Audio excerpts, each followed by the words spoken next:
ఎంతకాలం ఎదురు చూడాలి అని అనుకుంటున్నారా?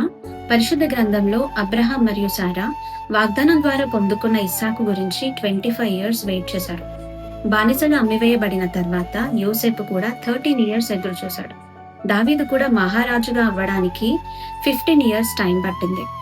దేవుడు నోవాతో ఓడని నిర్మించు అని చెప్పినప్పుడు నోవా 120 ఇయర్స్ ఓడని నిర్మించాడు. మధ్యలో ఎక్కడ కూడా ఆపివేయలేదు. వర్ష సూచన లేదు, ఏమీ లేదు అని ఎక్కడ కూడా మధ్యలో ఆపివేయలేదు. ఇంకా యోబు గారి గురించి అయితే రెండంతల ఆశీర్వాదాలు పొందుకోవడానికి చాలా సంవత్సరాలు ఎదురు చూశాడు.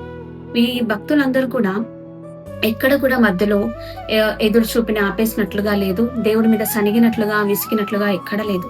మీ జీవితంలో కూడా ఎదుర్కొంటున్నారేమో ఇటువంటి పరిస్థితులు. ఎంతకాలం నుంచి నేను ఎదురు చూస్తున్నాను, కానీ నాకు జవాబు రావట్లేదేంటి, రిజల్ట్ రావట్లేదేంటి అని అనుకుంటున్నారేమో. ఒక్క విషయం మీతో చెప్తానండి, మీ ఎదురు చూపు మాత్రం వ్యర్థం అవ్వదు. ఖచ్చితంగా రాబోయే దినాలలో ప్రతిఫలాన్ని పొందుకుంటారు.